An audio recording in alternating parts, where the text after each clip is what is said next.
Good girl. Yeah! Unwavering will and an unbreakable bond. Do you really think we're strong enough? To save the world? Of course. To have overcome Father's political enemies. That I'm less certain. Especially knowing what we know now. What Mother was truly capable of. But perhaps these bands would have helped. Knowing he was with us would have made all the...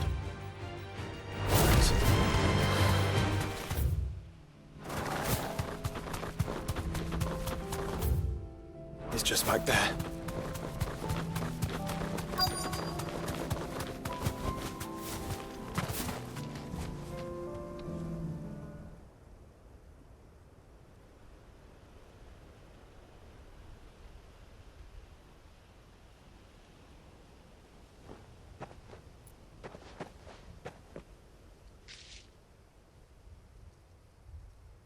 Father always fought for what he believed was right.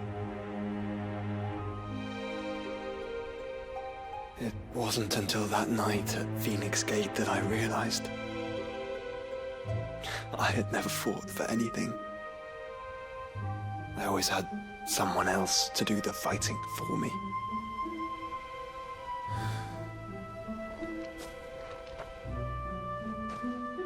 No matter how fate conspired against him, he never lost heart, never looked back, never stopped fighting. To me, he was the greatest of men. And I've been trying to live up to his ideals ever since.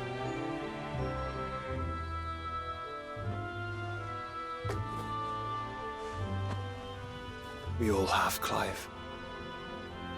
We all have. And we'll keep trying. Because that's what he would have wanted. What he would have done himself.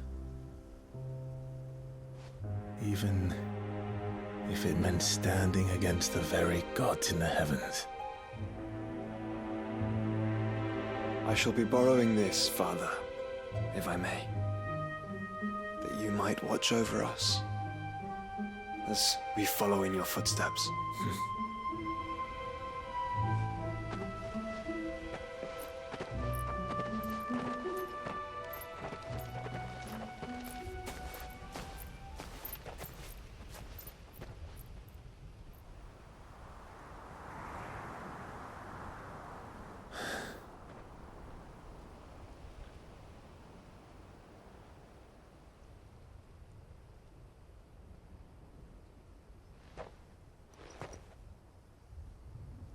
We won't lay you down.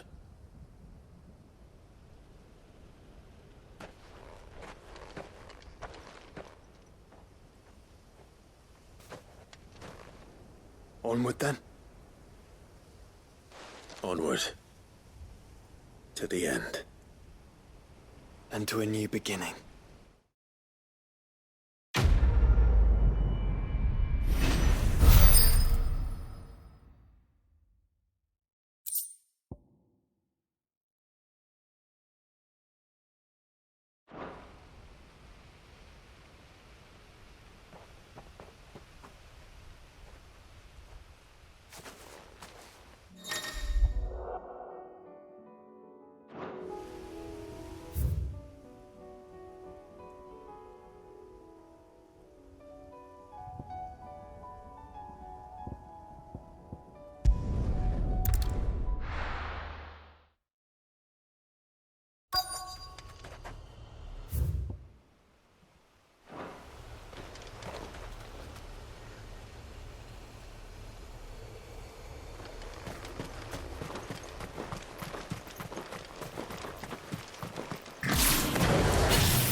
It's oil.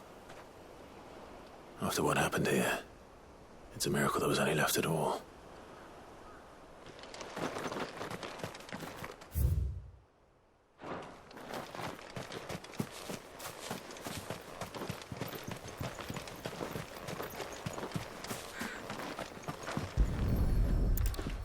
I better get these materials to Mid so she can finish her prototype.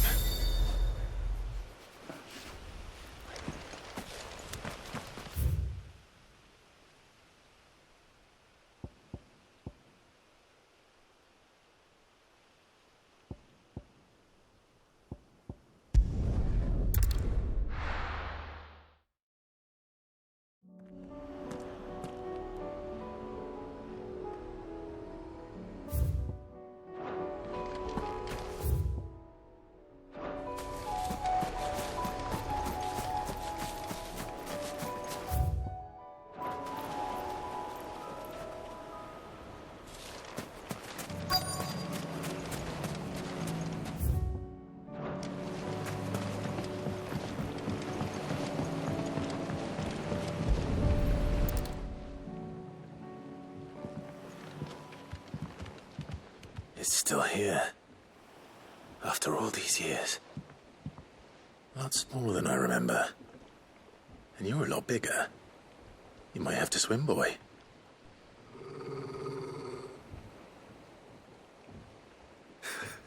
I wasn't being serious. You two go on without me. I doubt that boat will hold a third. If you're sure, we won't be long. Hop in, boy.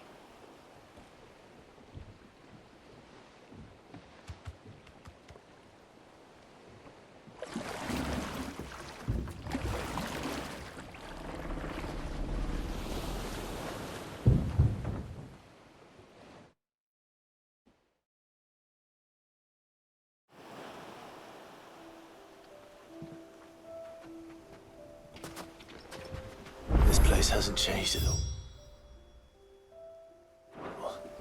Rookery's right through those trees. Come on.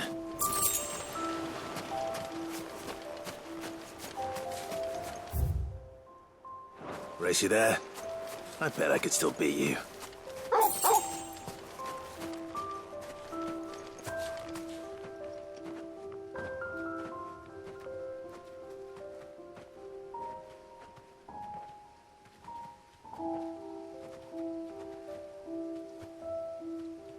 Here we are.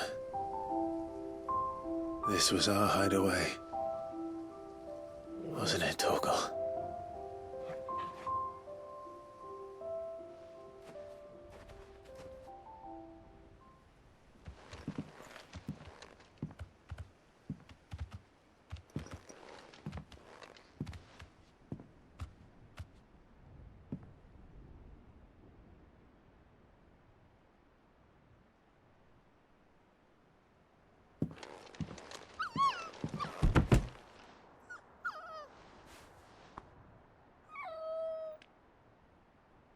Coming here helped me to forget who I was. Or wasn't. Prince, Shield. Son his mother could love. Had I been any one of those things? Perhaps.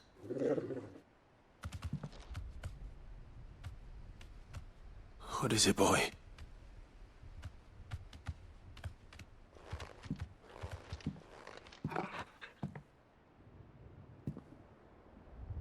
This is all from the castle.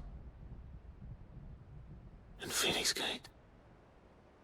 Did you bring these here?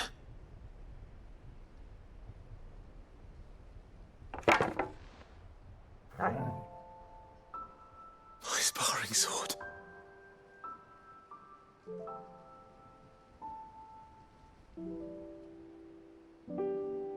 Well. You never stopped looking for me, did you, boy?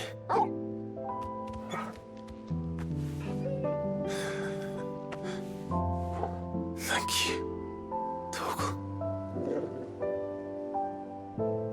for never giving up, for never forgetting.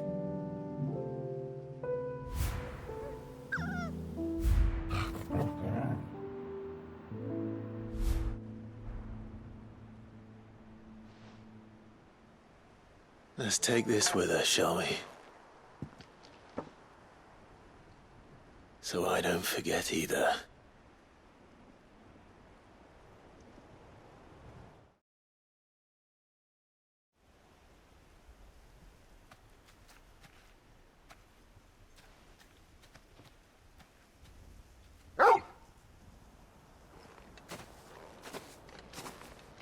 That's not the way back to the boat, Torgal. All right. I'm coming.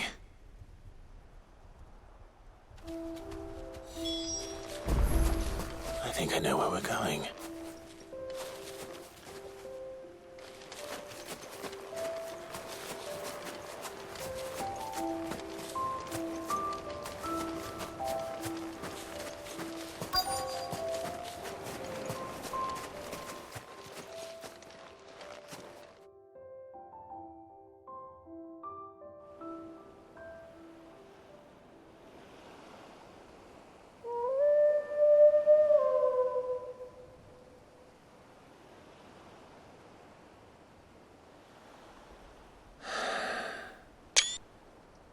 People always talk about the importance of putting the past behind you.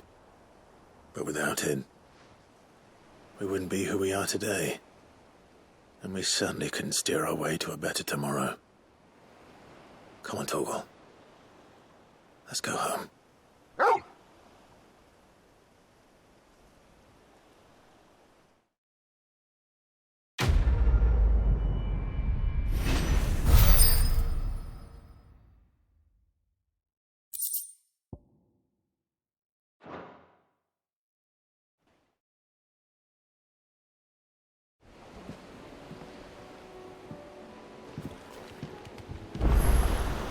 Sorry for the wait. We're ready.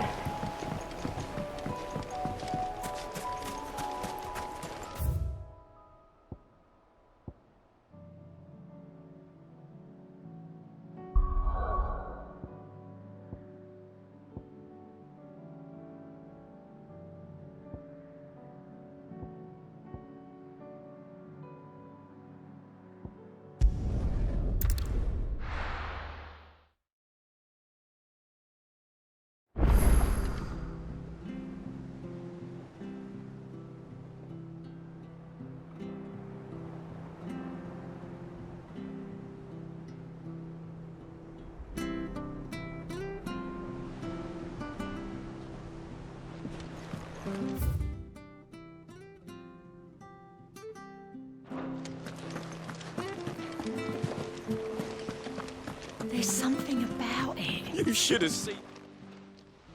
Welcome back, Sid. Welcome back, Sid. Yes.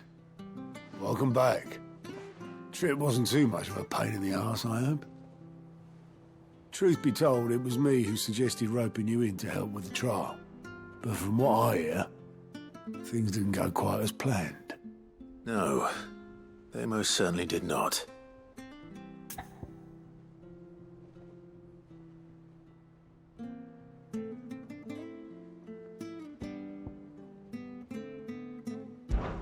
Ember lost his nerve in the face of a beast of prey, but he didn't lose heart. He pressed on, and he achieved his aim. And is that not what we ask of our scouts? Indeed it is. Thank you for your honest appraisal, Sid. The fact remains, however, that Ember will not always have a battle-hardened warrior on hand to pluck him from the jaws of peril. All I have gleaned from this trial is that without someone watching his back, Ember is little more than a liability. Wait, Sergeant. Ember still has much to learn, it's true. And this time he was found wanting. But I'd say he's due a second chance, nonetheless. After all, he did do as you asked. With a bit of hard work, any hand can be made to hold a blade, and any mind can conquer its fears. But a scout's nose is different. You've either got one, or you ain't. And by sniffing out that log, young Ember here has shown he has a conch and a half. Wouldn't do to waste it now, would it? Fine. One more chance. I'll do whatever you ask. I'll spend my days and nights in the pit if I have to. I'll show you. Just you wait. Daft as a brush, that one. But his heart's in the right place. Just like someone else we know. And if you ask me, we've been leaning on him for far too long. That time the curse breakers took some of the weight off his shoulders, I reckon. It couldn't hurt. Just don't tell Gav I said so, will you? I won't have him thinking he's been hard done by. Next thing you know, he'll be asking for a day off. Chance would be a fine thing. Back to work. Forgive me, Sid.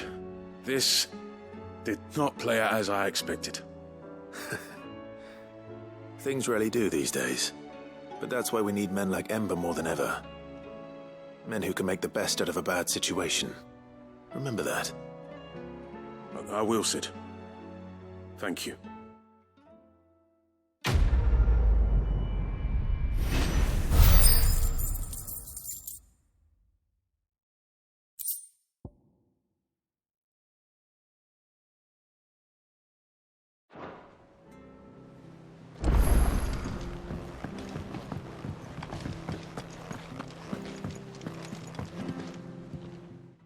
Vivian.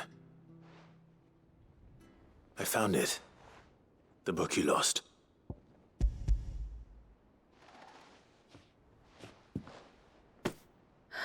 You found it. Thank you, Clive. Even though I asked this of you, I was not entirely sure it would be possible. I feared the executors had seized every copy. I met with one of these executors, and I convinced him to let me keep it. He told me something. That the truth is just a matter of collective belief.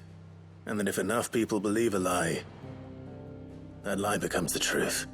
It does. But it also means that the truth is not immutable.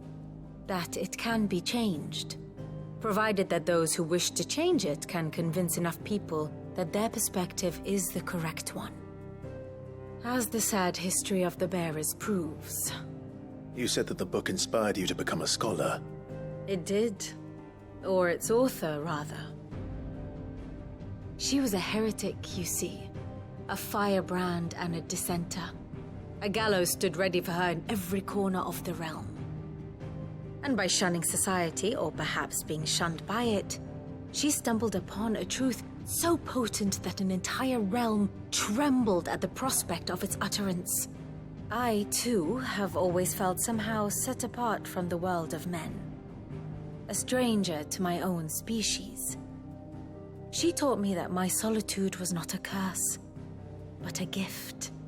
And that, though my journey to the truth might be a lonely one, what I found at my destination would be more than worth the cost. Do you still feel that way? That you're not one of us? Honestly, I'm not entirely sure anymore. Since coming to the hideaway, I find my thinking somewhat clouded. Perhaps the result of studying mankind from a rather closer perspective than I had intended. But the more I study, the more I find value in this perspective. In looking not from the outside, but from within. So if you'll permit me, I'd like to continue my work here. Remember, Clive, when enough people believe, belief begets truth. Give the men and women of this benighted world the gift of truth. Make them believe in you, as I do.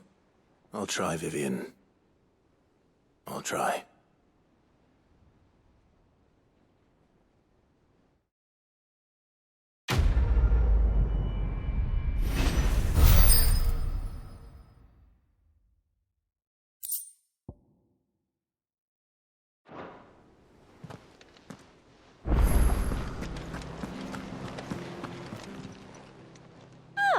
I wasn't expecting you back so soon.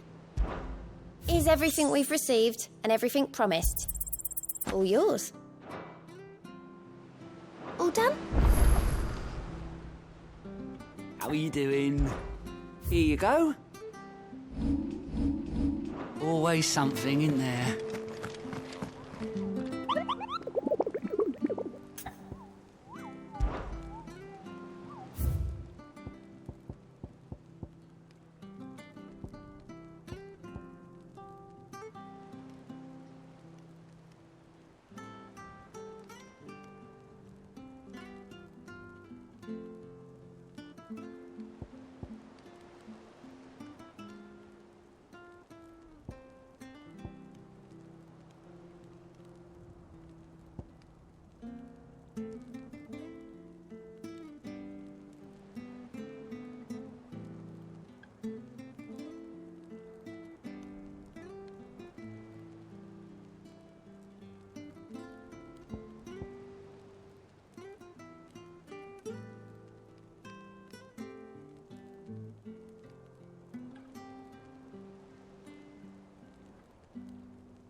Courage, Ifrit.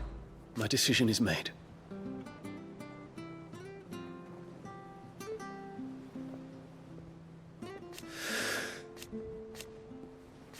You said it yourself.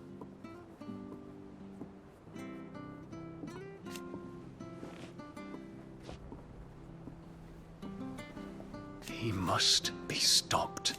He must.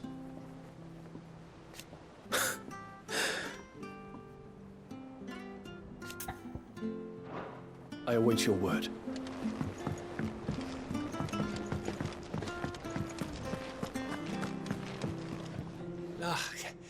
You alright? Something troubling you? No more than usual. It's just... Eda's baby will be coming soon, and I wanted to make something for it. I'm sure she'd like that. Back in the north, families would always make gifts when a bairn was on the way. Yeah, let the little tykes know they were welcome in their new homes, like. So, what's the problem? Well, the problem is that Eda's due any day now, and I don't know if I'll be ready in time. Is there anything I can do to help? You know, there just might be. All right then. What exactly are we making? A good luck charm. But not just any good luck charm. Not just any. No. One made from the feather of a silver chocobo. There's nowt luckier in all the realm, or so we used to say back home anyway. Thing is, they're hard to come by. Had Otto and Karen check with their suppliers, but nothing. I'd try and track one down myself, only... Only the big day is fast approaching. And that's all you need, a feather. That or the bird whose oar sits attached to, aye. I was gonna start by asking around with travelling traders plying the northern borders. Well, there's no shortage of those passing through Martha's.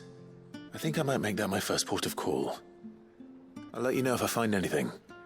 You're a good friend, Clive. I won't forget this.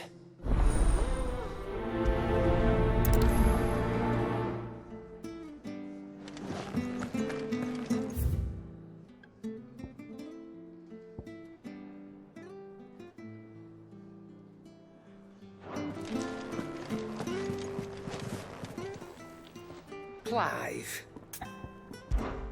Go on, then.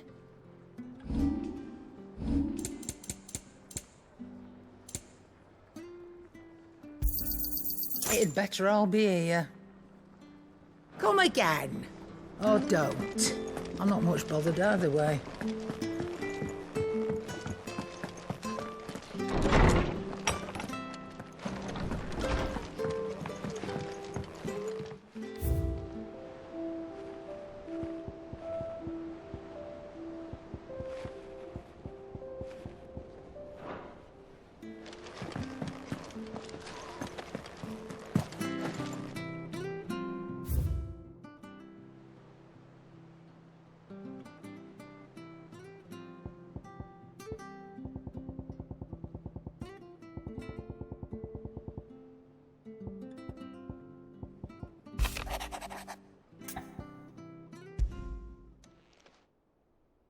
If Joshua's worried about Jill, I should go and speak with him.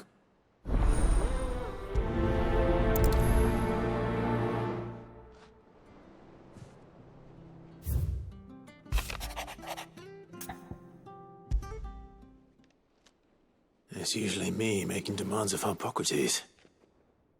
I wonder what this is about.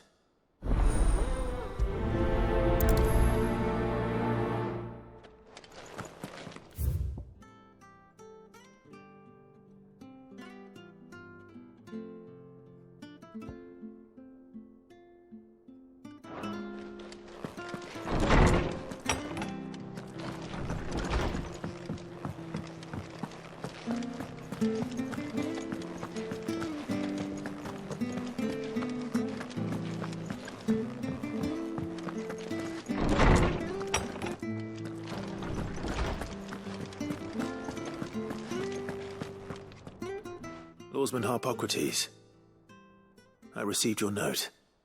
Ah, yes. I expect you're wondering what this is all about. You spoke of making amends with Dion, but I can't imagine what for. Then I should begin by telling you that I was once his tutor. This was some years ago, of course, before I joined Sid in his hideaway. At that time, I was counted among the foremost scholars of Oriflamme, and was accordingly invited to the palace to supervise the young prince's education, all to ensure that the future emperor had a firm grounding in, well, everything an emperor should.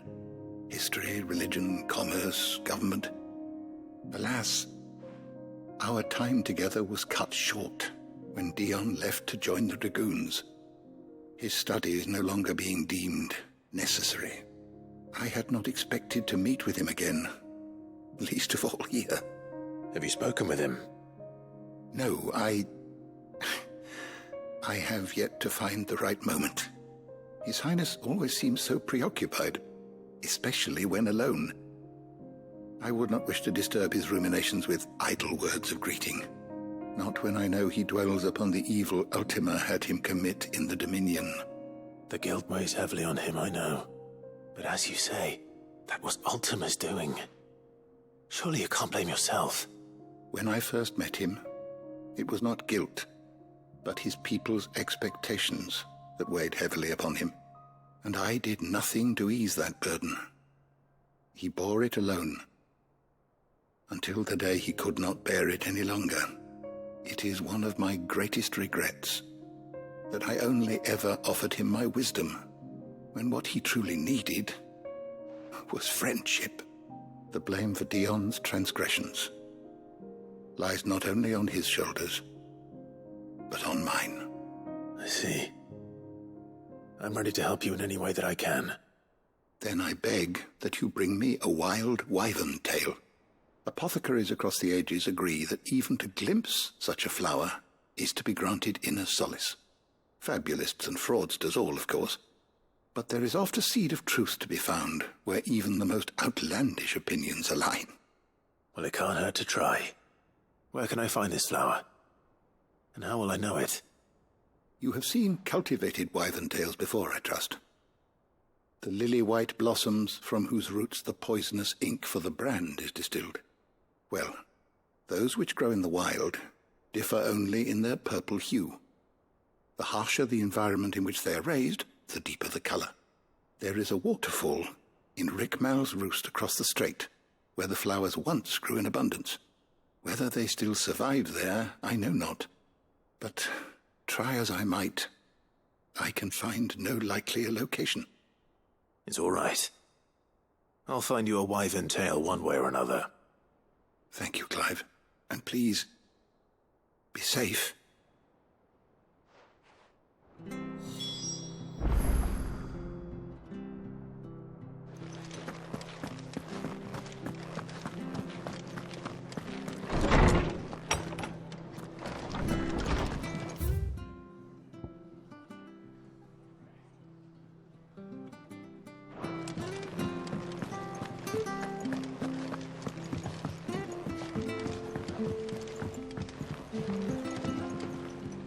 Joshua, I read your message.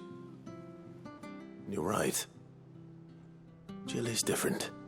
I don't think I'd realized how different, but since we returned from Drake's spine, I've felt it more and more. I suppose it's not hard to imagine why. She doesn't think she belongs anymore.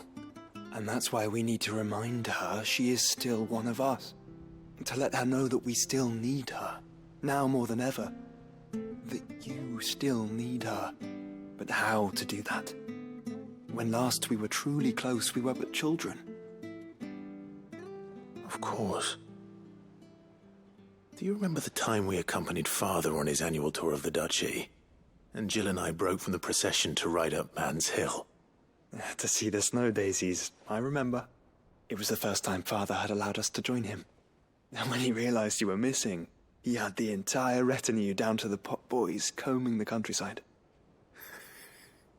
In the rain. A thunderstorm forced us to take refuge in a grove of oaks before we'd even made it halfway there.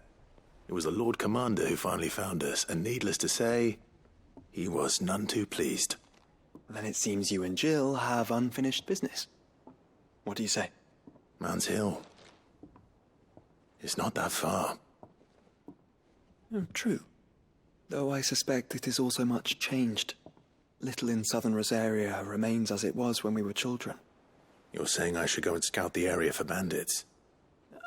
I'm saying we should first go and see if there are actually still any snow daisies left. What would you do without me, Clive?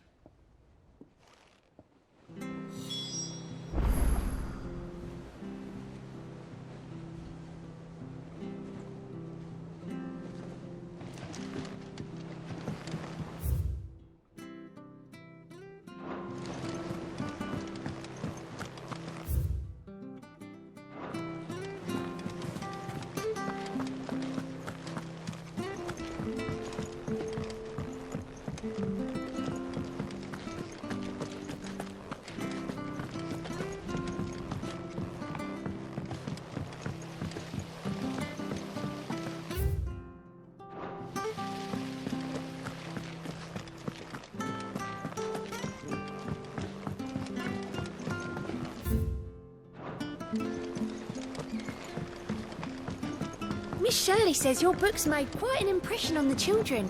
You've inspired them all to become writers themselves.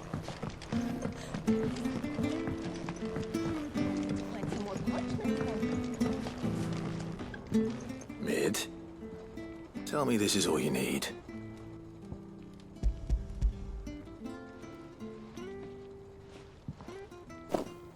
Aw, you make it sound like I asked you to save the world or something. Tell me this is all you need. It's most of what I need. After you left, I went over the figures again, and I realised I'd forgotten a one. And a 0.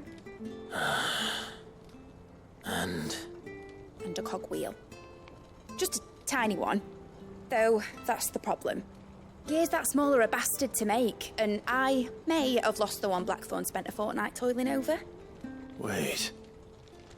The children. When they took apart your scales, there was a tiny brass gear.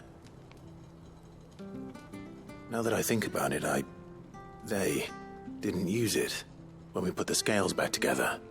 The young'uns? But why would the... You know what? I don't want to know. I'll keep working on the model. You go and find that cog.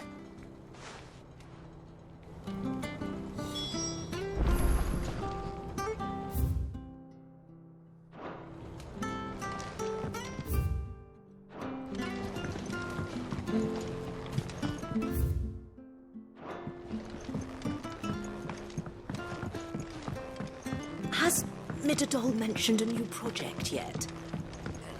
Not exactly.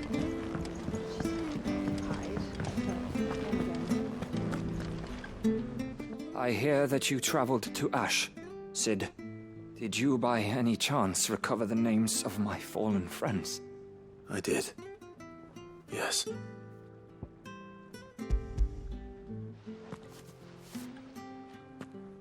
If I may? The bearer registry.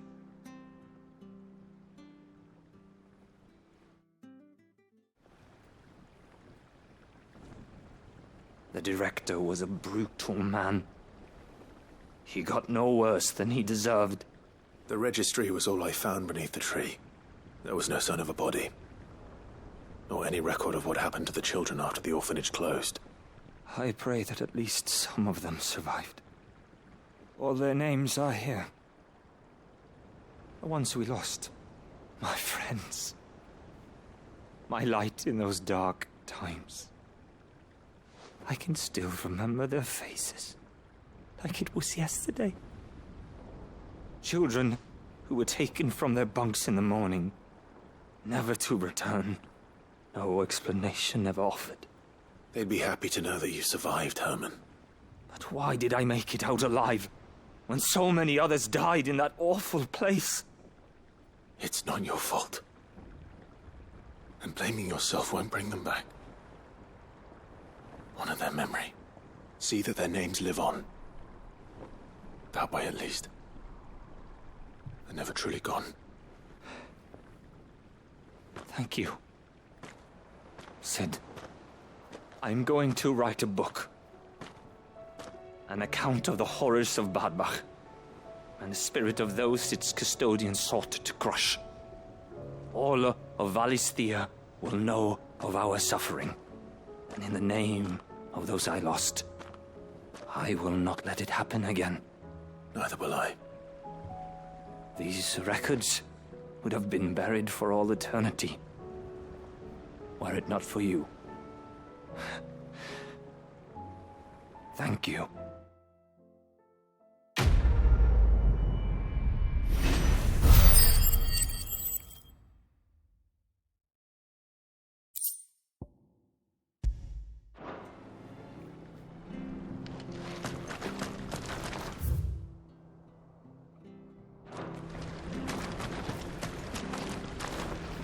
So, there's a new mother. Do you suppose it's See no magic? bridge. See the hints. What else could it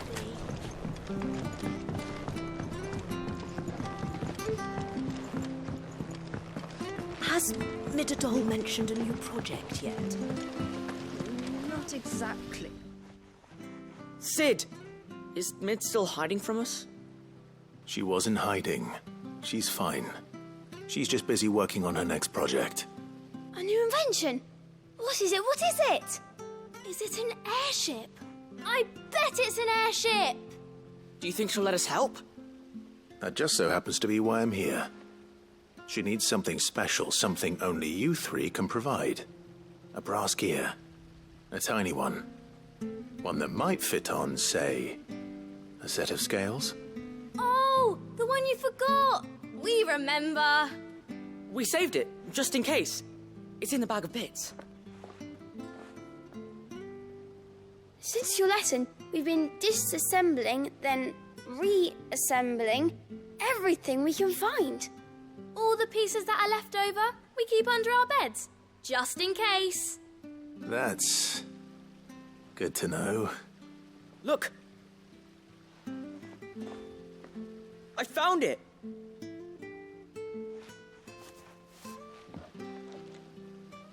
Is that all? Just the gear? We have more parts if Mid needs them. That's all for now. But I'll let Mid know about your hoard. Just in case. Thanks, Sid.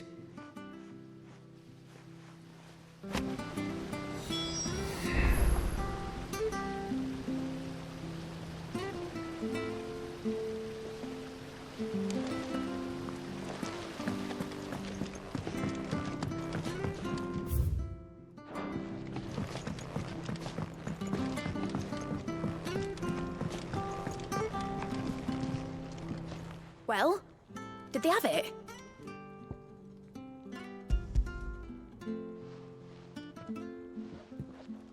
They did.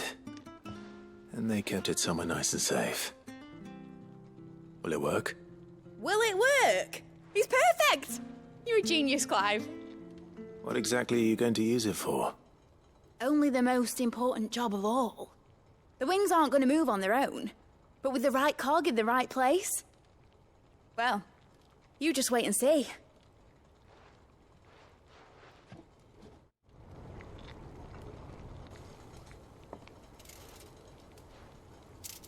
That should do it.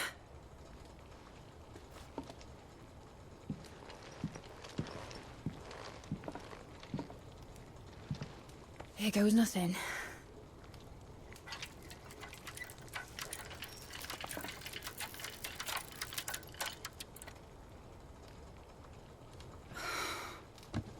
Titan's tits. It wasn't supposed to fly, was it? Of course it was supposed to fly. Wouldn't be much of an airship if it didn't. Honestly, these bloody engines are driving me mad. I was so sure this would be the day she soared. The Mithril engine was made to make dreams come true. But maybe this is one dream the world's better off without. Show folk how to take flying. It won't be long till they're raining death down on each other. People will lose their homes, children, their mums and their dads. Like I lost mine. I'm sorry. So am I, Clive. So am I. Sorry that I have to choose. Do I follow my head, or do I follow my heart?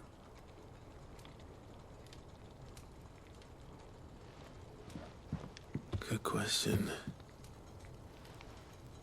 The first time I stood on the deck of your ship, felt the wind in my hair.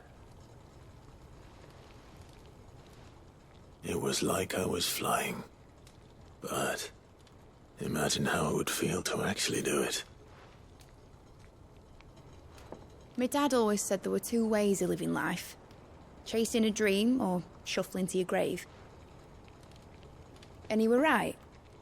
Right about a lot of things. Not that I like to admit it. People need dreams to chase. Especially in a world like this.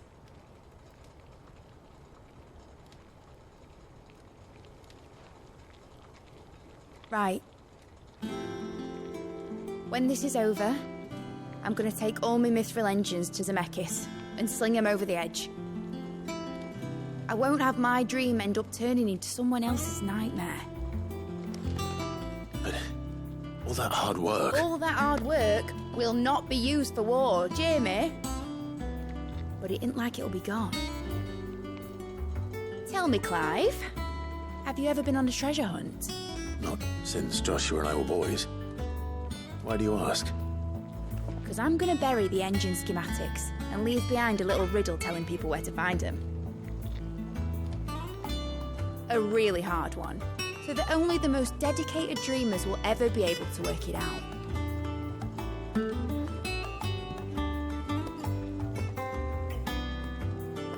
Ooh, I can picture it now. Some daft general squinting at the words with a gormless expression on his mug. Like that one, yeah. Right.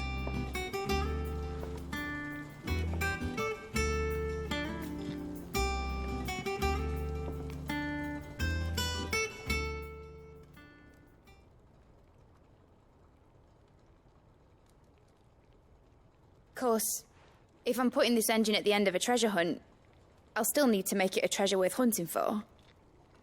Won't be much of a prize if it couldn't even make a toy boat fly after all. My dad always said, dream big. But it ain't the size of a dream that's important, is it, Clive? Only that it's a good one. And I reckon I've got a fair few good uns left in me. I'm sure you do.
Guard dogs. Quite a specimen, these two.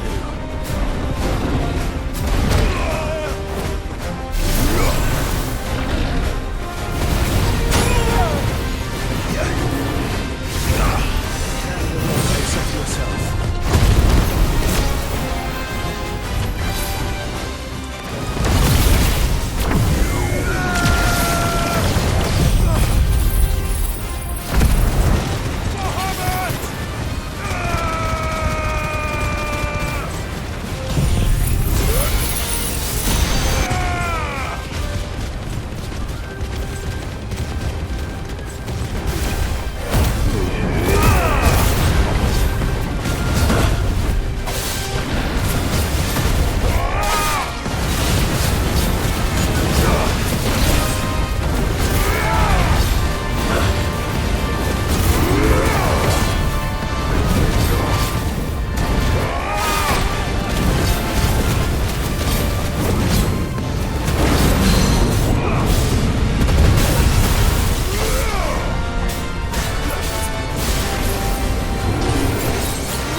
This is no time to ride.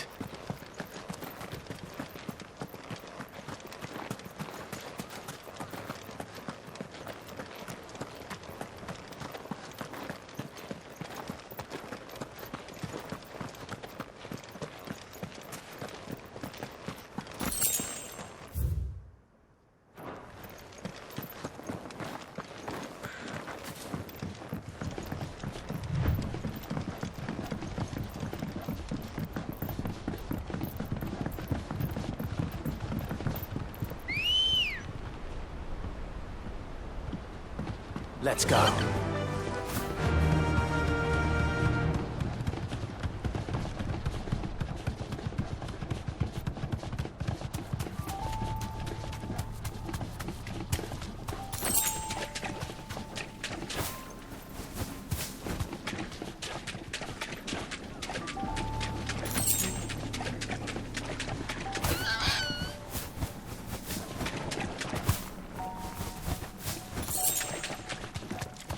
Seems this place has been flooded twice over.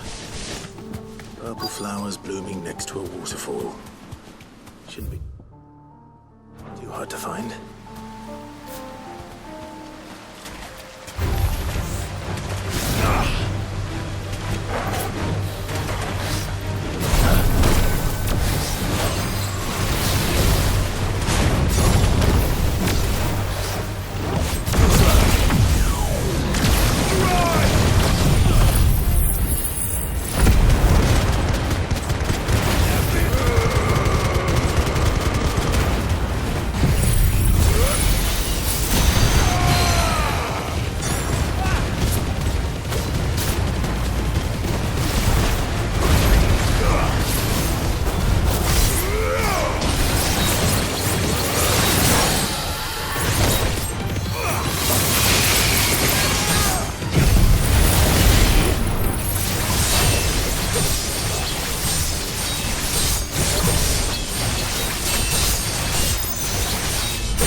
Might as well pick enough.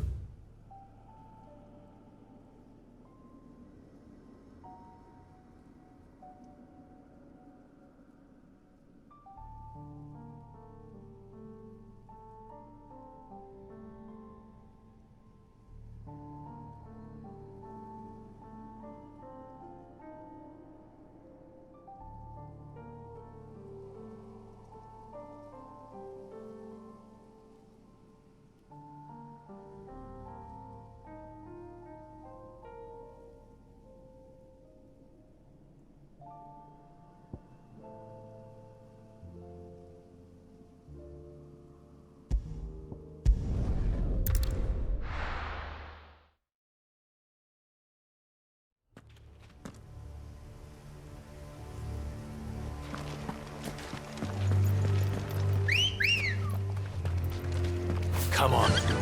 Yeah!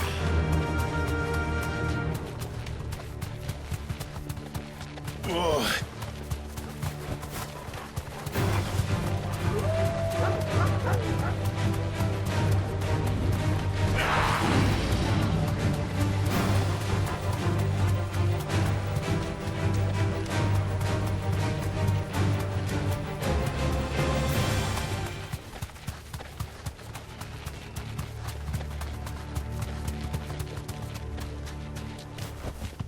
No need to ride from here.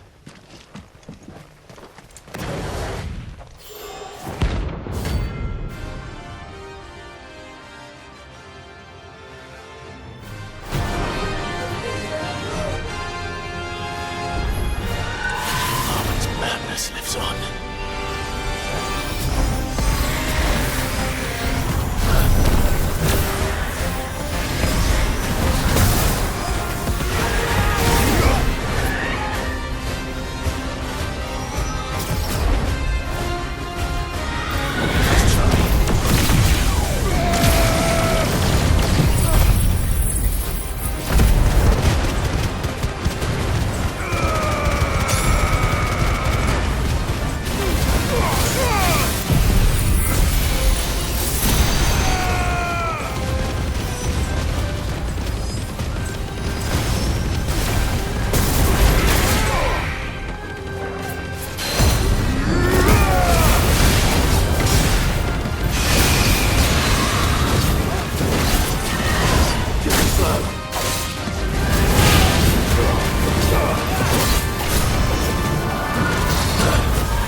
And how might I help the garrison today?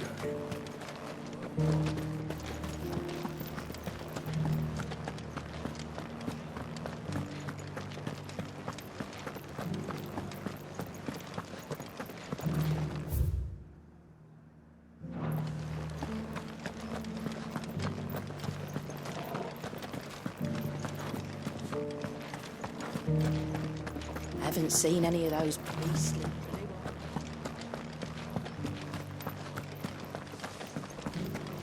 Do be careful.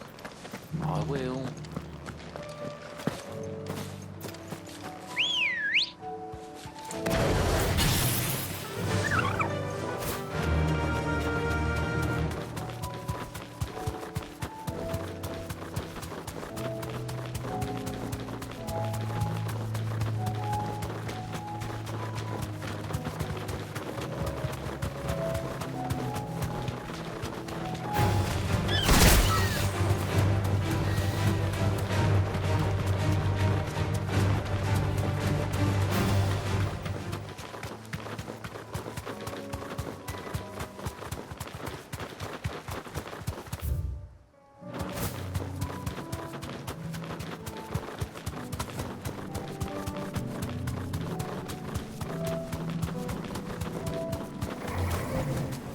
Straight home now.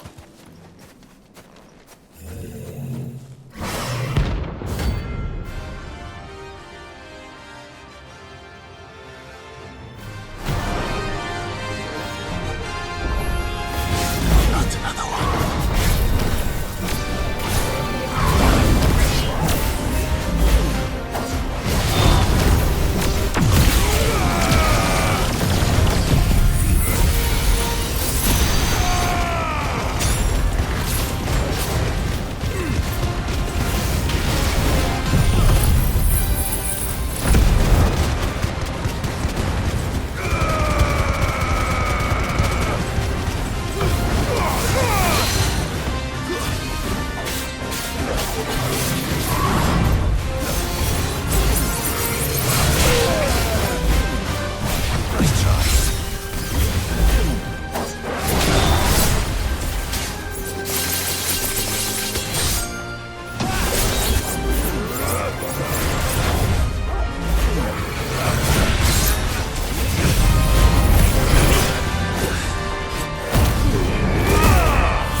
terrified of these things.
Come on.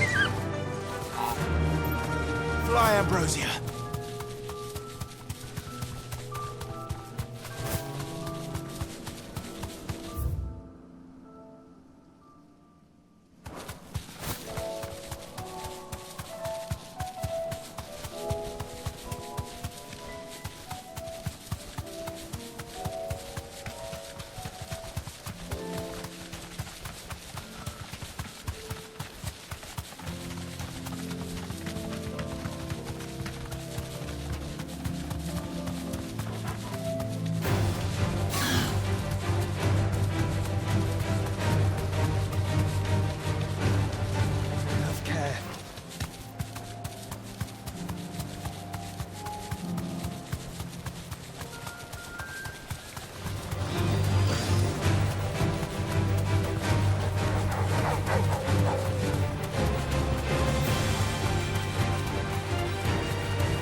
one who drove His Highness to madness on your knees!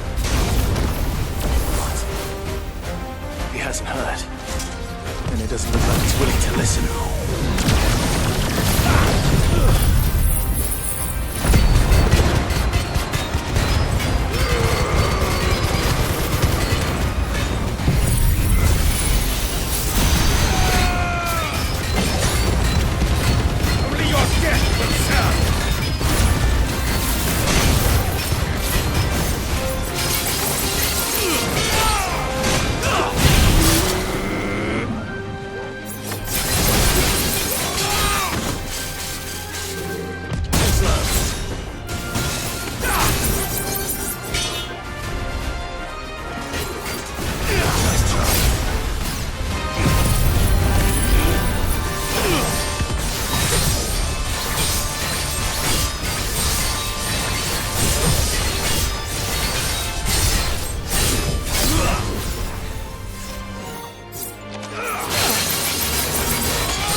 would have been glad to have you back at his side.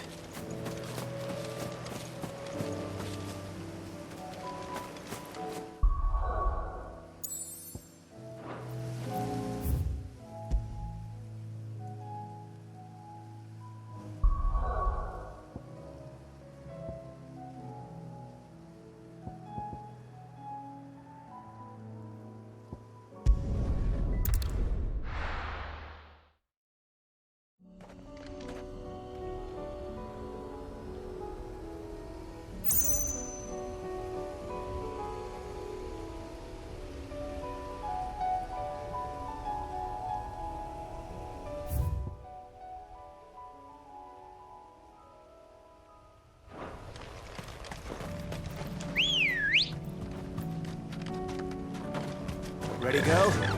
Faster!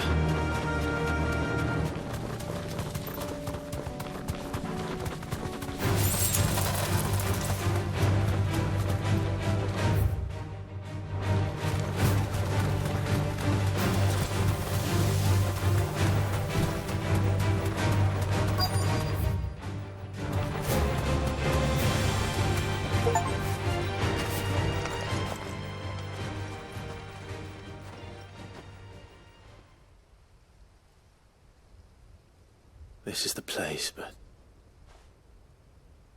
I'm sorry, Clive.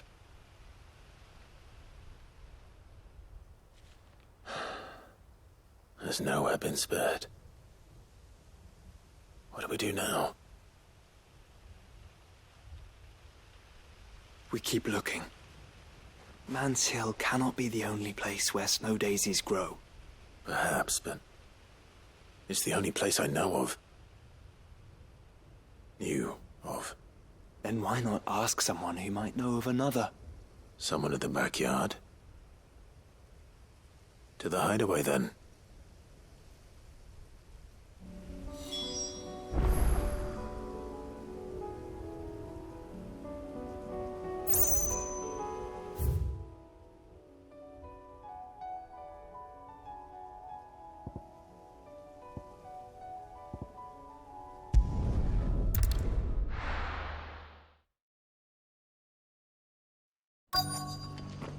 Let's hope one of the merchants here has what Gav needs. Excuse me. I'm looking for something. Oh, well, then I'm your man. A silver chocobo feather. Oh, or maybe not. Though you're not the first to mention the bird around here. There was a man stopped by the rest not long ago, claiming he was attacked by a silver chocobo. Near some gutted hovel, not far from Eastpool. Most took him for a braggart and a liar, but who knows? Perhaps there was some truth to his tale. We'll see. Thank you.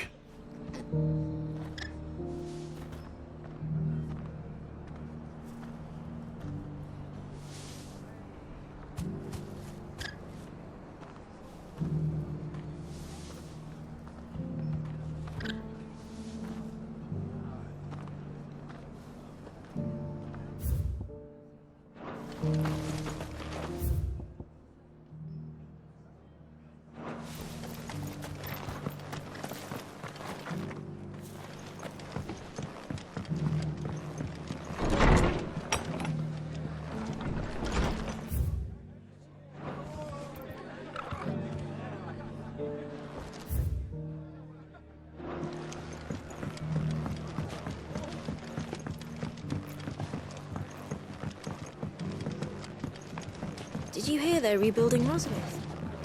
I was thinking I might take my cart out that way, see how they're getting on.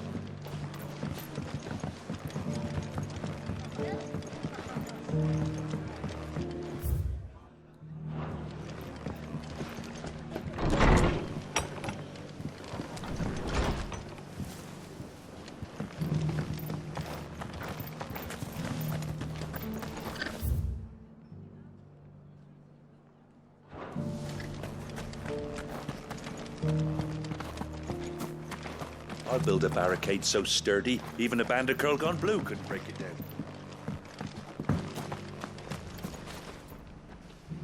Can I help you with something? You wouldn't happen to sell silver chocobo feathers, would you?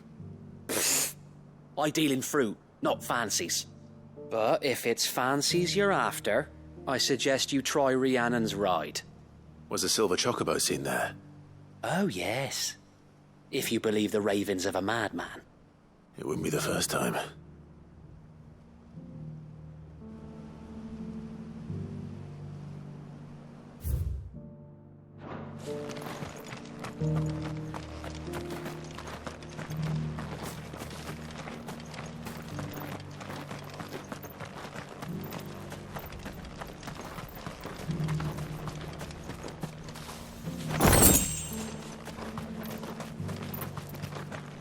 It doesn't still hurt, does it? Oh, 1,000 Akashic jars couldn't hurt me. This area, after all. How do, traveller? You've the look of a man who could do with a new whetstone. Or perhaps a bawdy etching of the Vicerine. Maybe another time. I'm looking for a silver chocobo feather. If that's the case, rumours are all you're likely to find. No one has seen a silver chocobo for years. Word is they were all hunted for their feathers. Some northern nonsense about bringing good luck. Didn't bring them much, nor their bows. If any are still out there, I reckon they'll be doing their damnedest not to be discovered. You're probably right. Thank you anyway. A silver chocobo sighted in the hills near Rhiannon's Ride.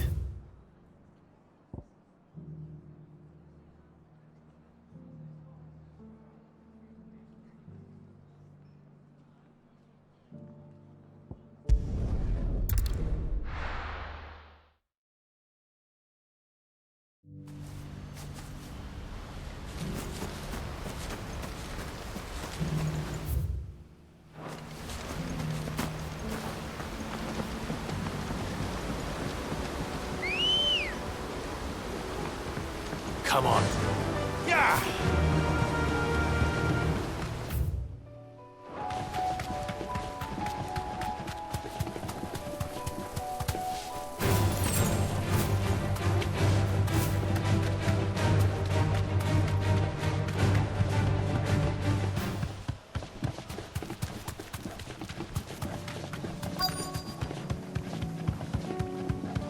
Tracks. They're not left by bandits for a change.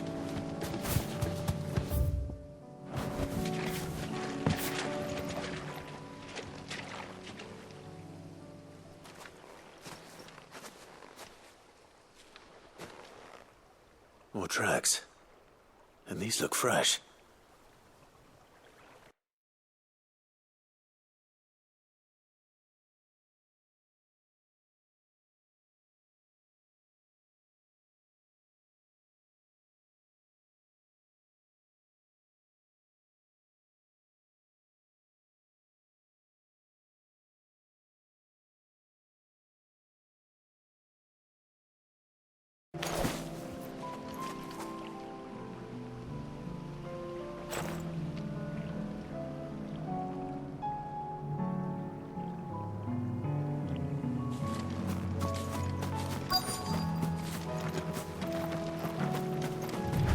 I don't hear anything.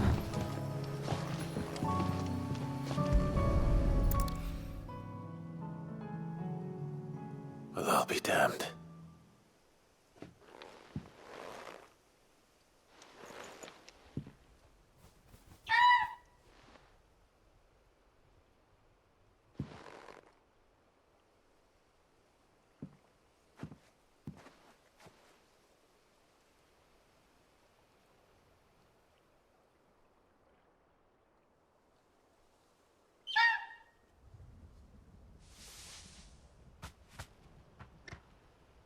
It's all right.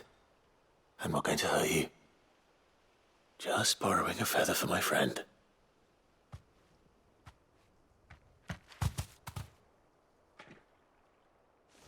Thank you. Let's get this back to Gav before they change their minds.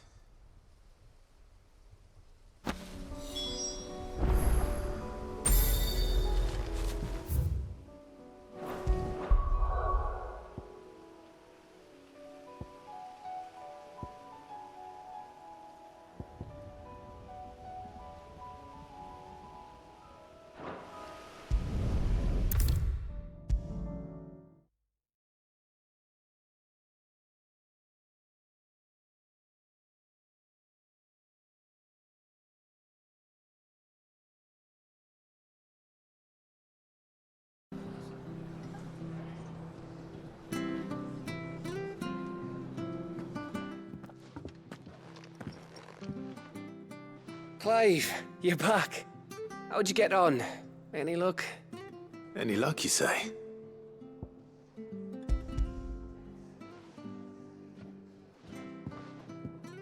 Crystal's crack. Is this what I think it is? Where in the hell did you find it? It's a long story.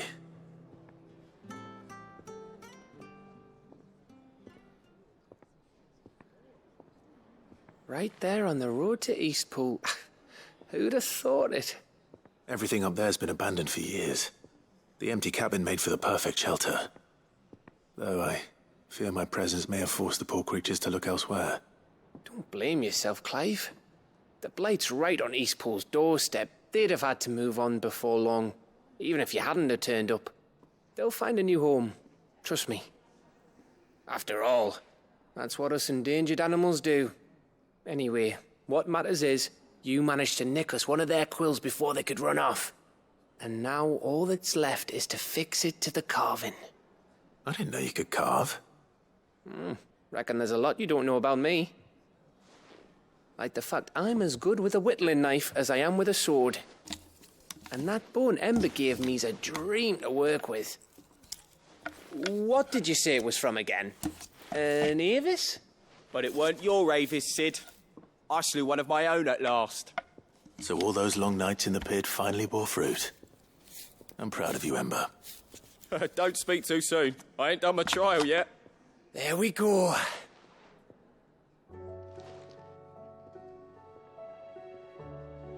What do you think? I think if you ever hang up your scouting cap, you'll be able to make an honest living. Oh, will I? I should go and see if Ed is awake. Give it my best. You can give it to yourself. Come on.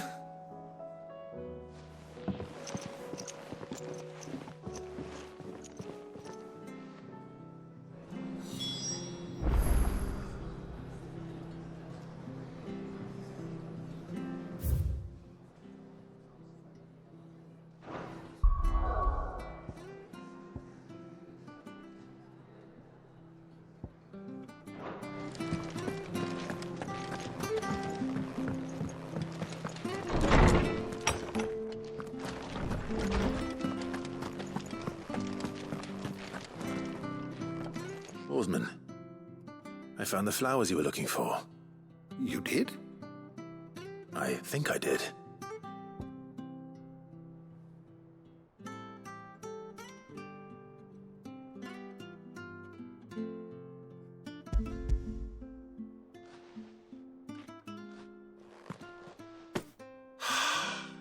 You did indeed. My dear boy, thank you. You wanted to make Dion a gift of one, did you not? Shall I invite him to join us? Oh, I don't... It's no trouble. I'll go and fetch him.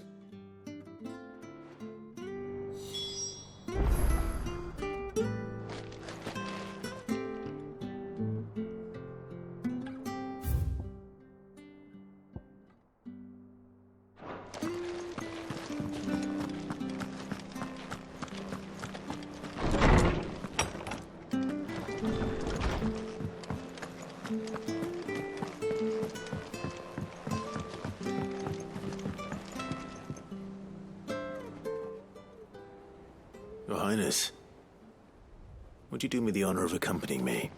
No. It is time, then. No. Only to the shelves. Our lawsman has something he'd like to give you. Master Harpocrates. No. I dare not show my face before him. Not after everything I have done. I have taken countless innocent lives. And ruined countless more. All because I was weak. I have sworn to atone for my crimes or die in the attempt. But were I to meet with him again, and see in his eyes what I have become, I fear that my resolve might falter. Then that is all the more reason to do it. Test your resolve.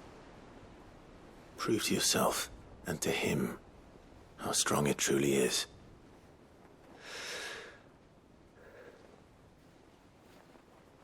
You are right. I must, at the very least, offer him my gratitude. Very well, then. Take me to him. Follow me.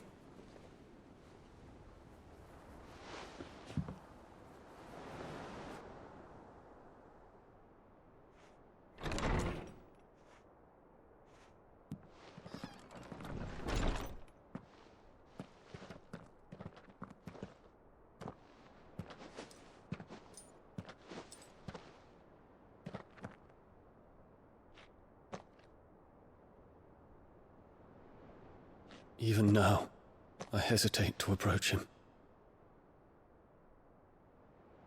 What must he think of me? You'd be surprised.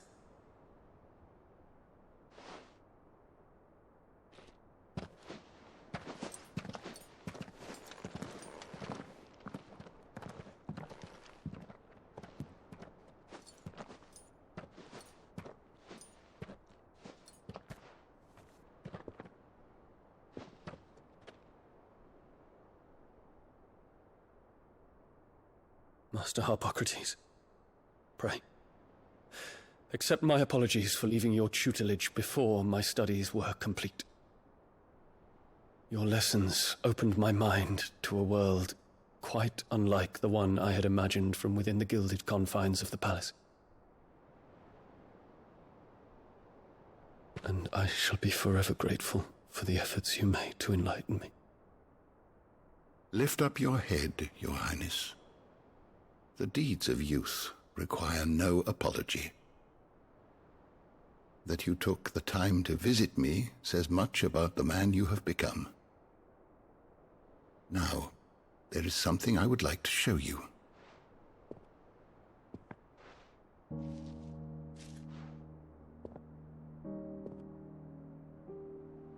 Is that a wyvern tail? The color is unfamiliar to me. Because it is unique to those found in the wild. Something in the harsh environments in which they grow lends them this striking hue. Their roots are indistinguishable from those of their hothouse cousins, but once they bloom, the difference is immediately apparent. In this flower, I see you, Your Highness. Its roots were the roots of a wyvern tail, with all that implies. But they do not define it, just as yours do not define you. I want you to have it, that it might remind you of this truth.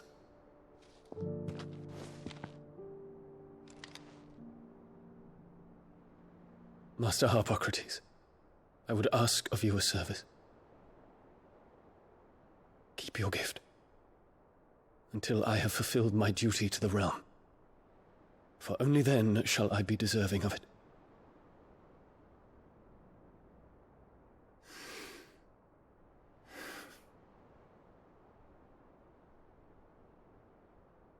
As you wish, Your Highness. I shall await your return.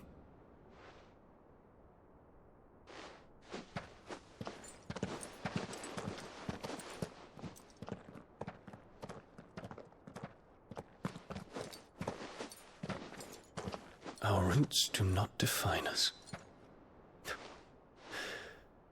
No wonder my stepmother didn't like him. For reuniting me with memories I had thought long lost.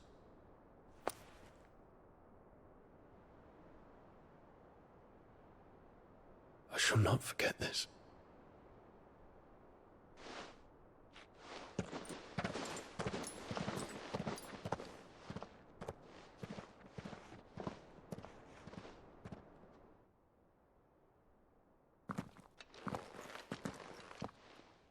Thank you, Clive.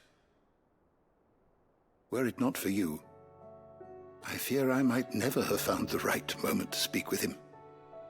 Not to mention the wyvern tales. I shall plant their seeds, that I might not disappoint His Highness upon his return. I hope the soil in the hideaway is to their liking. Why, these flowers bloomed in the bleak, black wastes of Waloed. I'm sure Nigel's yard will suit them to a T.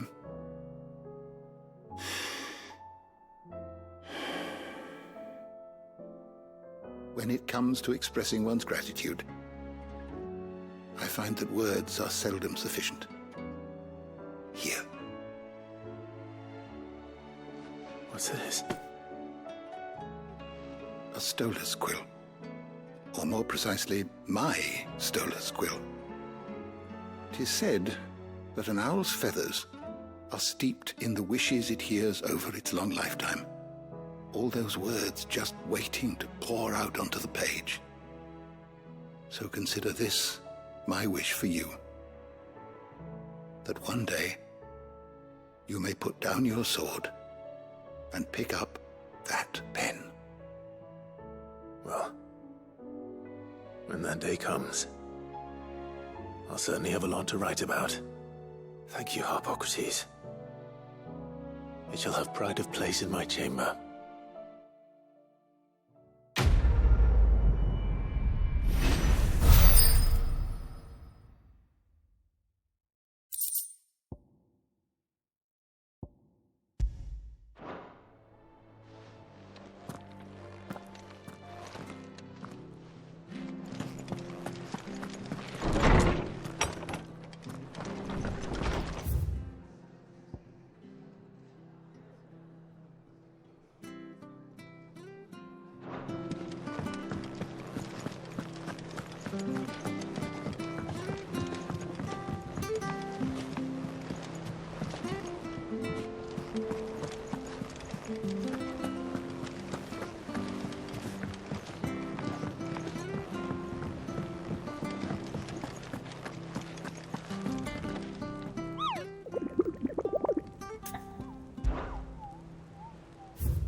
Me lords.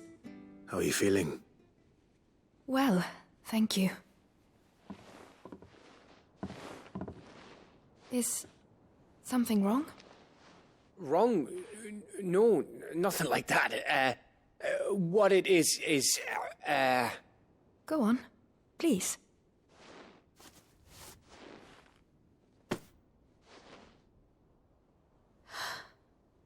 It's beautiful. Did you make it? We did, aye. It's from all of us here at the Hideaway. Your new family, like. It's a good luck charm. We may come up north when a band's on the way. I mean a baby. To let him know that they're part of the family too. Oh, I hope you like it. I don't know what to say. I thank you, me lords, for everything. If there's anything you need, just let us know. I will. Clive, fancy a swift off? I'm thirsty. I could be convinced.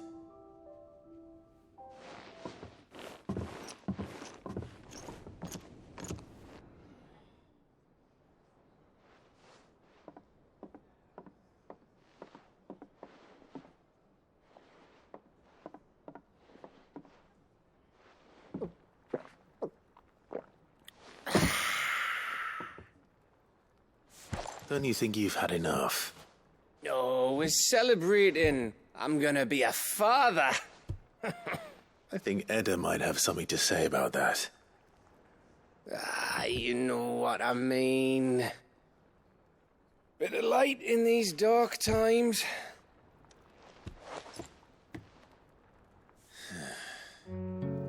wasn't long after me 10th name day. My mum told us she was with child again. I was over the fucking moon. I was looking forward to having a little one to lord it over, what with me being the runt of the litter. Thought I'd finally have a chance to prove to the world that I could be a big brother. Imperials came the day she went into labour. Had myself a baby sister. And then I didn't. Me whole family gone in a blink, while I hid in the cellar like the spineless little arsehole I was. Great brother I turned out to be.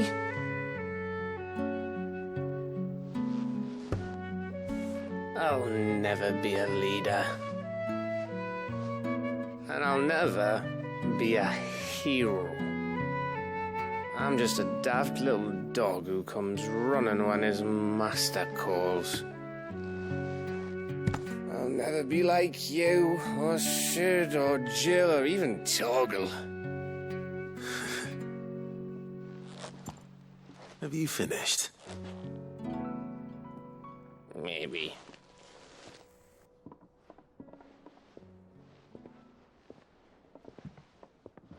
Do you know why you're our best scout? Yeah. Because you don't need anyone to hold your hand. Without your resourcefulness, your courage, your determination, I don't know where we'd be. Maybe hanging off a cliff like, That was only the once. Exactly. You learned from it. And here you are after Founder knows how many missions, stronger for everyone. And let's not forget Rosalith. Who was it who freed me from the dungeon? Who was it who ran to Jill's rescue? That would be me. Because you're our brother, Gav. My brother.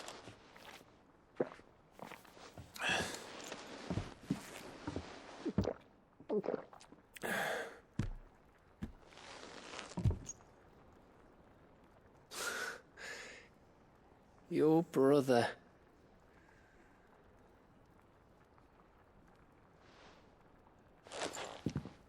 Which means that when the time comes, I get your room. And your sword.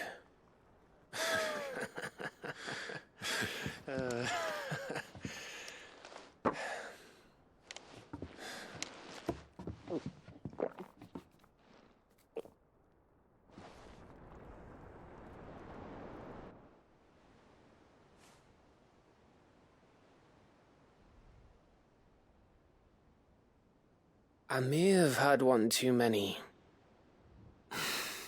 you may have had 10 too many. I said I was thirsty.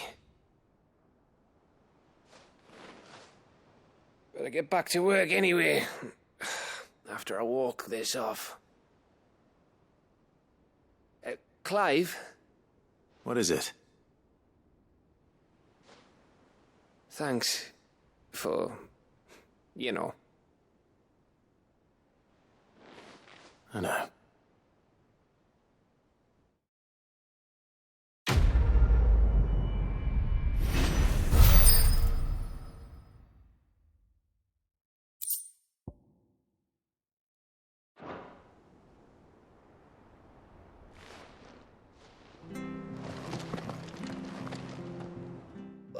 One of these days. One of these days, I swear, it's gonna be me who drinks you under the table. If by under the table you mean retching on my boots half the night, I reckon one of those days was yesterday. Ha ha, you think you're so funny. But just wait till we crack open the bottle I left in your chambers. That stuff's strong enough to burn the horns off a behemoth. Sounds like I'll be needing some new boots.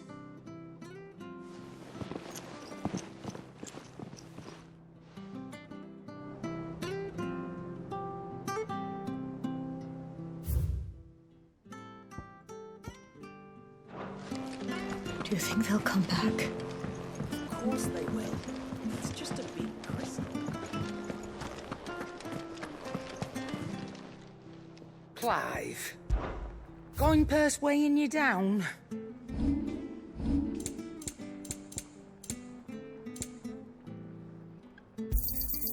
You're rubbing me blind, you know. Maybe next time, eh?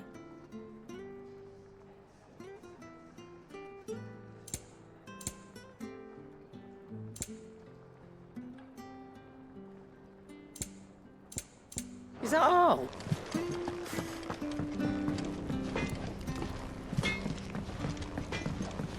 Say what you will, Lady Karen Seymour.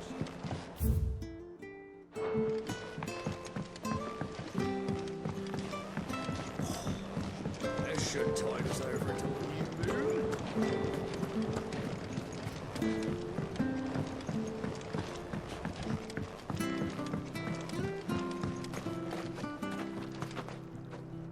Oh. What brings you down from the heavens, Sid? I need your advice. Joshua and I are looking for a place where snow daisies grow. Preferably in abundance. Snow daisies. Then you'll want somewhere not too hot and not too cold. And where the winds are strong enough to carry the seeds. I reckon Man's Hill would be a good place to start. There in the Royal Meadows, perhaps? Both have similar climbs and the right elevation. If the Blight hasn't claimed them yet. Right. Thank you. Did you learn where we might find our flowers? The gardener here mentioned the Royal Meadows in Sambrek. Ah, the fields beyond Northreach. Well, if that's the case, then Yote was right. I recalled that she kept the record of our travels, you see. So I asked her if she'd perhaps noted anywhere that snow daisies grew, and she mentioned Oilerfeist Bay. Whose shores border the meadows. Off we go then.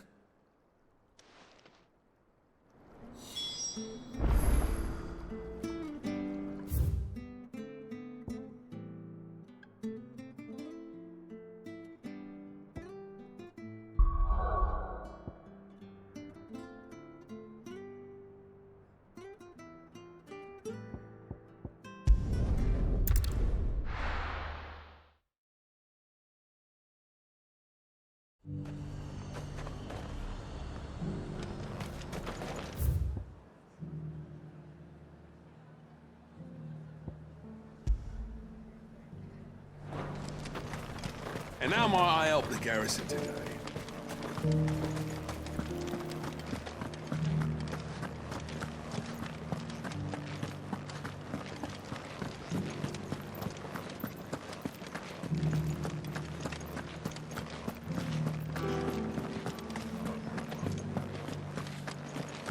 I haven't seen any of those beastly blue-eyed...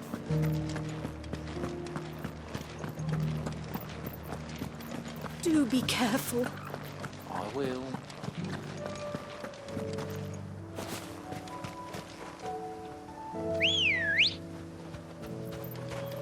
Ready, go?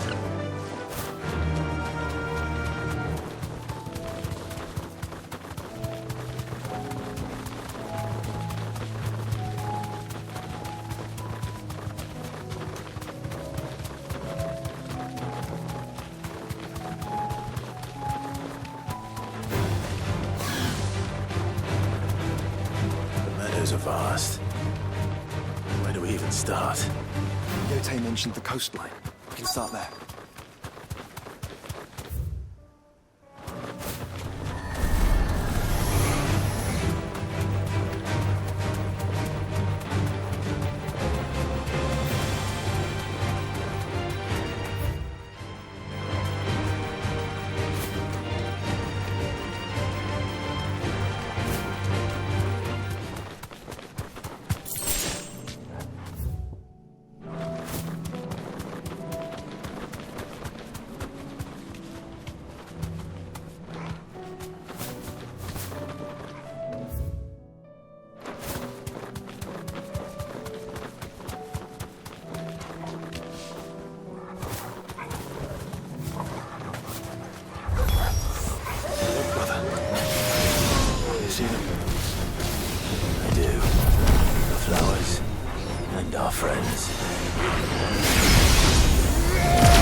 you see, boy?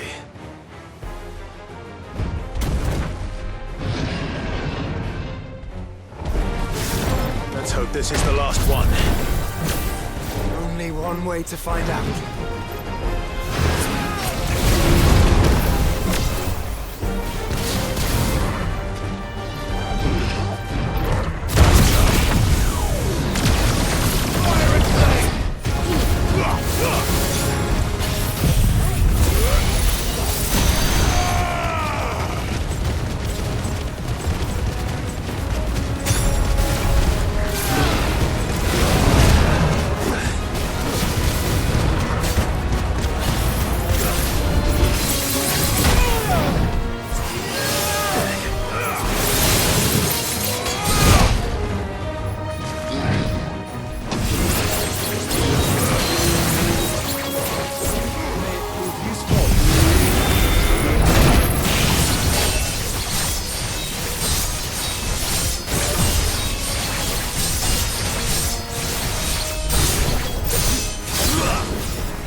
That was harder than I expected.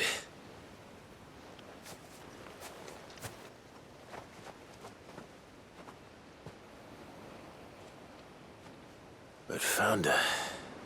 It was worth it. They're beautiful. Do you think Jill will like them? She'll love them. Come on. Let's go.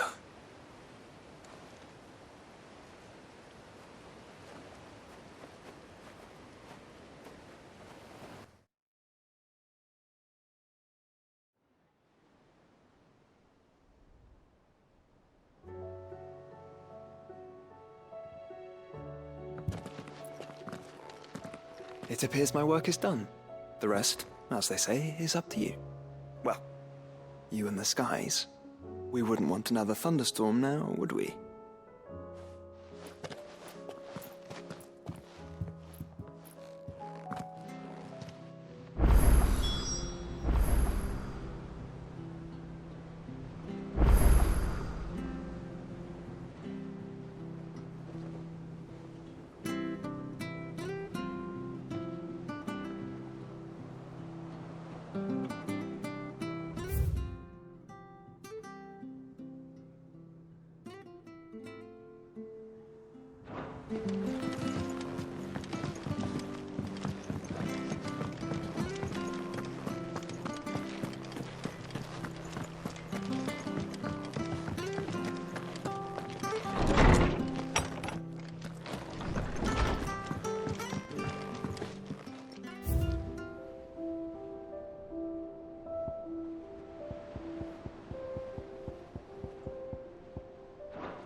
Jill, there's something I'd like to show you.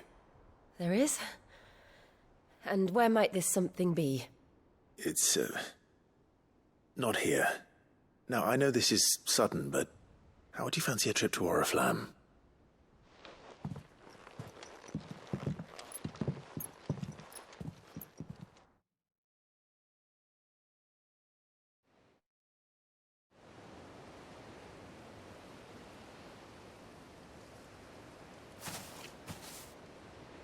There are so many. This is what you wanted to show me.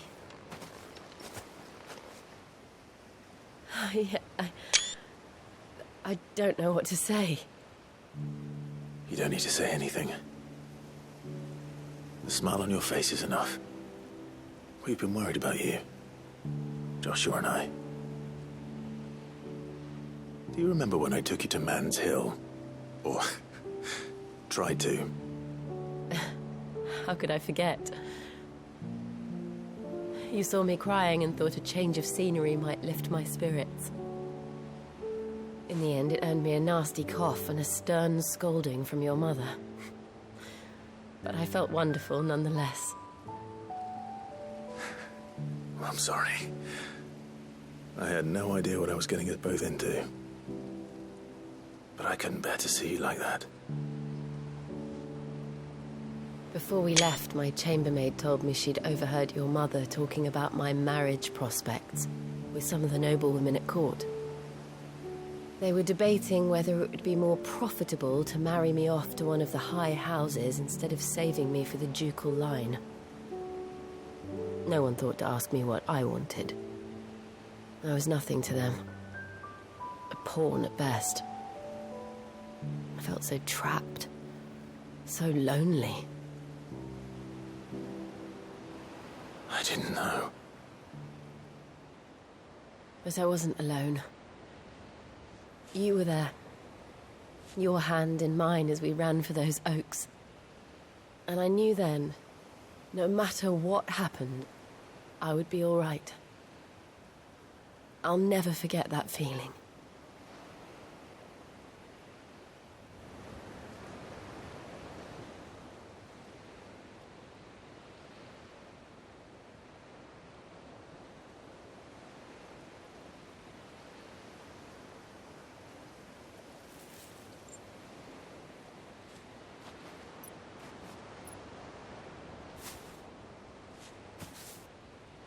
Before we broke camp, the morning after the storm,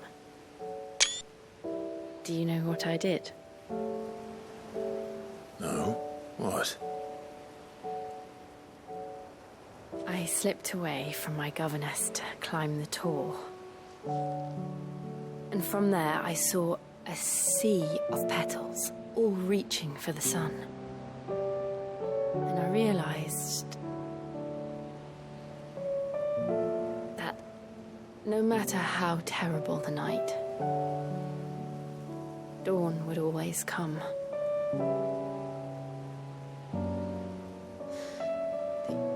That you would always come for me. And you have. Again and again.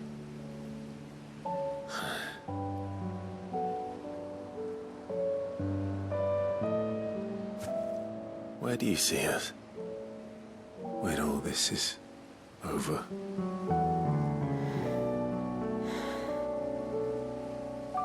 I don't know.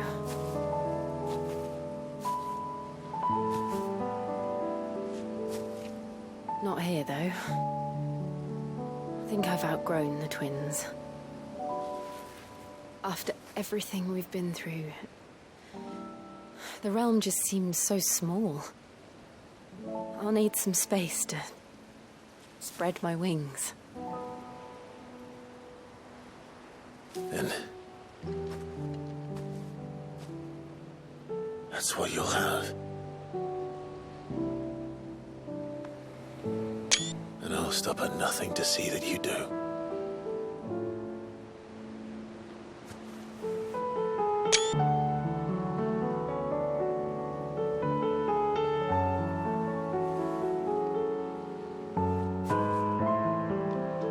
I never was much good at garlands, but it'll have to do.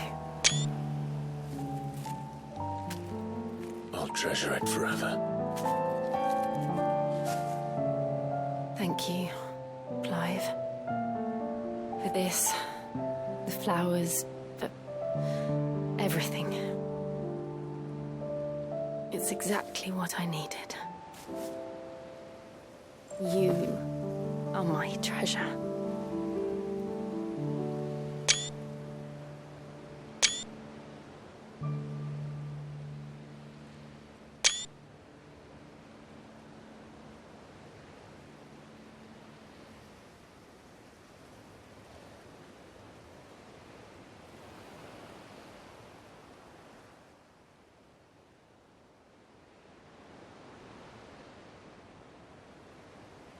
We should probably be getting back. I expect the others are wondering where we are. You're right. There's still much to do. And we'll do it together.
Clive.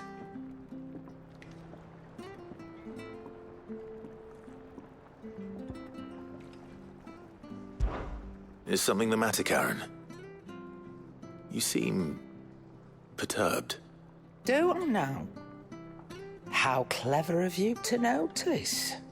But yes, something's come to my attention, and I'll be damned if I know what to make of it. Go on. It's probably quicker if I just show you. Here. Some sort of crystal. Though, I don't remember seeing one that colour before. Aye, well, that makes two of us. In all my long years of trading, both over and under the counter, I've never seen anything quite like it. They're calling them dusk crystals, on account of colour. I see. And they can be used to cast magics. That they can. Just like their brighter, shinier cousins. Difference is, they don't last as long. After a couple of goes lighting your pipe, they crumble away to nothing. That's how I heard about them. From crystal traders moaning that someone's been flooding the market with dodgy goods. And after asking the right people the right questions, and paying the right price, of course, I managed to get my hands on a sample. I see why you're perturbed.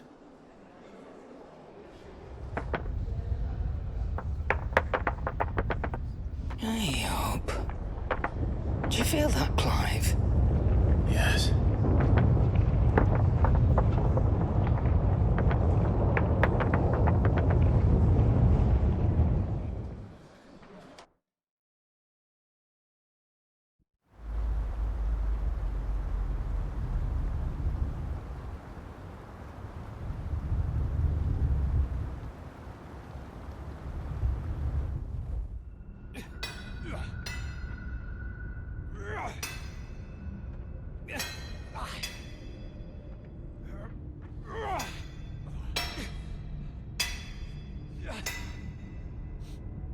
All right, lads, that'll do for today.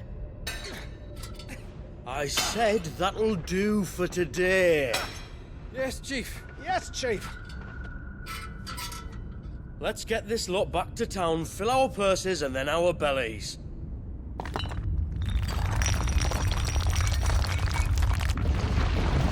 What did you two do now?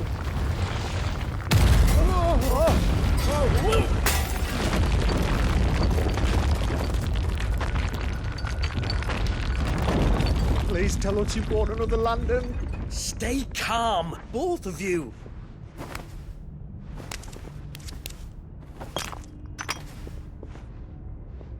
Who needs a lantern when you've got one of these?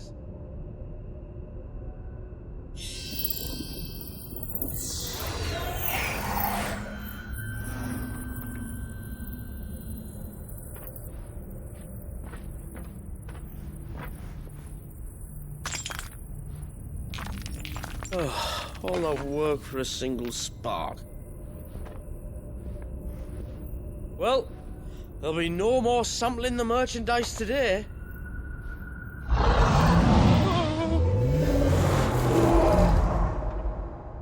That sounded close, Chief. Really close. Really, really close. Now, lads, what am I always telling you? Good things come to those who run! Wait for us, Chief!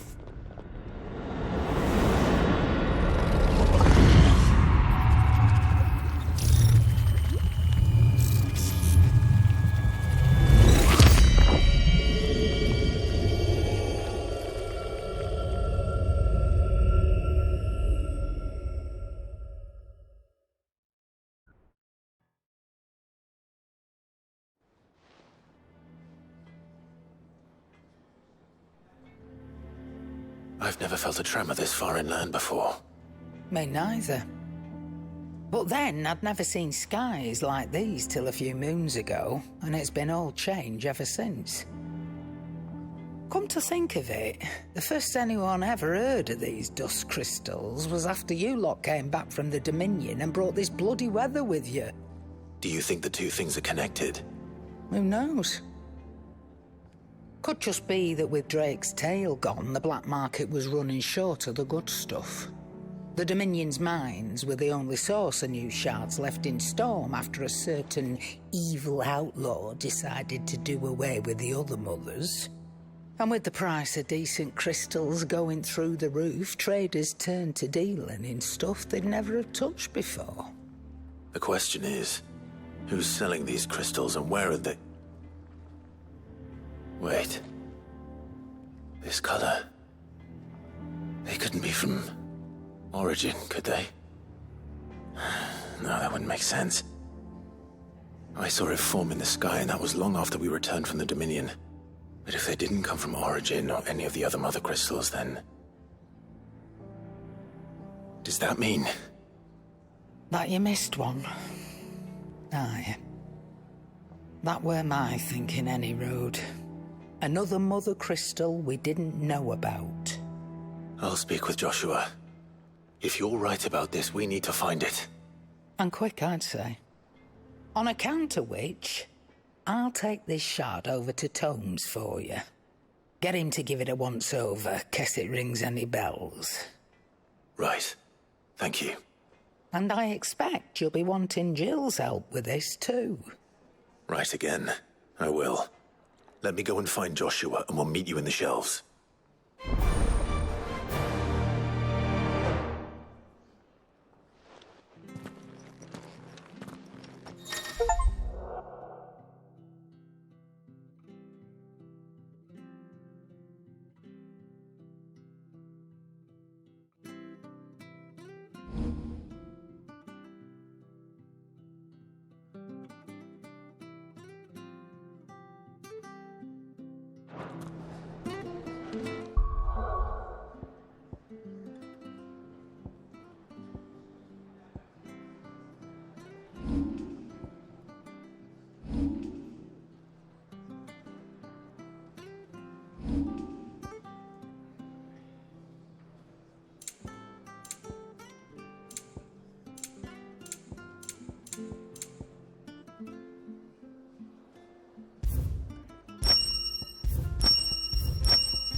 wasn't expecting you back so soon.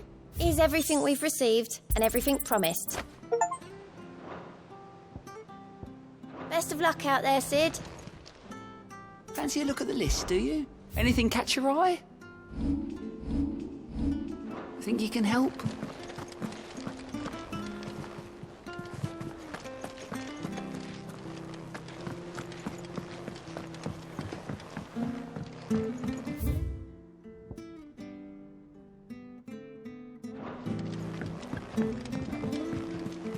There's something about it. I feel like it's...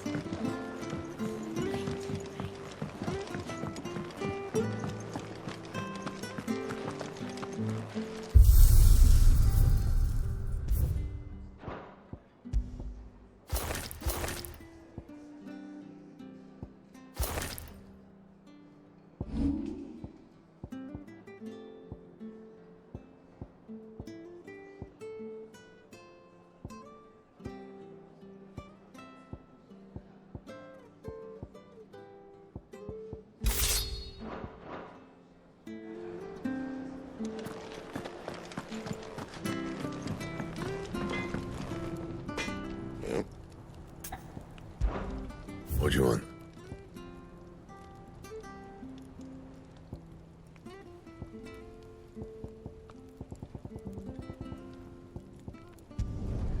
No scratches, all right?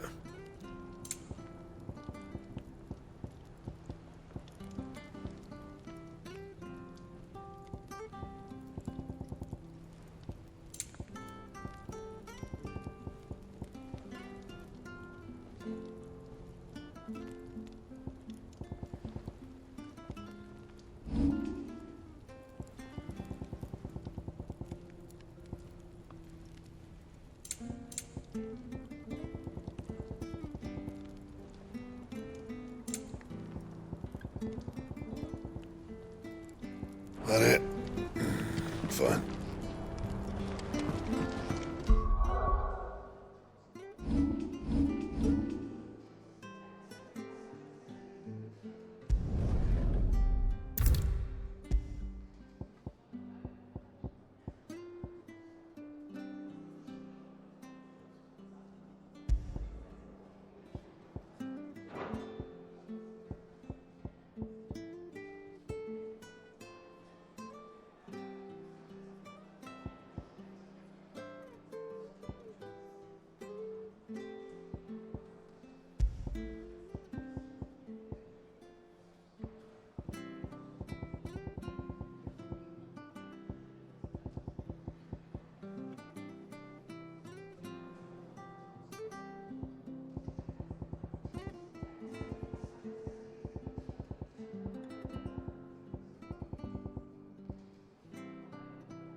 Back again? What is it that you wish to learn? One must understand one's place in the world.